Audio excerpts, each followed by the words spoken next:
Google का एक नया जबरदस्त टूल है नोटबुक एलएम। चलिए इसे समझते हैं।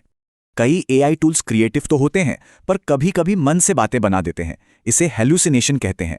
तो फिर नोटबुक एलएम को कब इस्तेमाल करना चाहिए?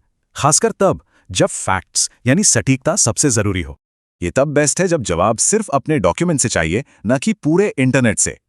मतलब नोटबुक क्लेम सिर्फ दिए गए मटेरियल का एक्सपर्ट बनता है, बिल्कुल एक पर्सनल एआई एनालिस्ट की तरह। अब देखिए, नोटबुक एलएम और दूसरे एआई में असली फर्क उनके डिजाइन और मकसद का है।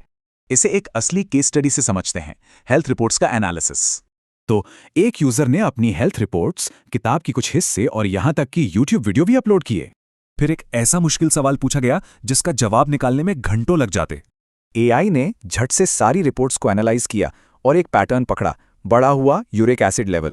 अब अपलोड किए गए वीडियो के आधार पे इसका सॉल्यूशन भी पूछा गया।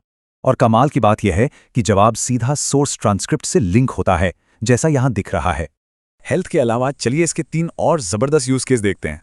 यानी भारी भरकम डॉक्यूमेंट्स को एक सर्च इंजन बना दें जिससे सीधे सवाल पूछ सकें।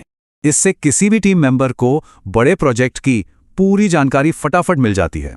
ये अलग अलग डेटा पॉइंट्स को जोड़कर बड़ी पिक्चर यानी ओवरऑल ट्रेंड्स को दिखाता है।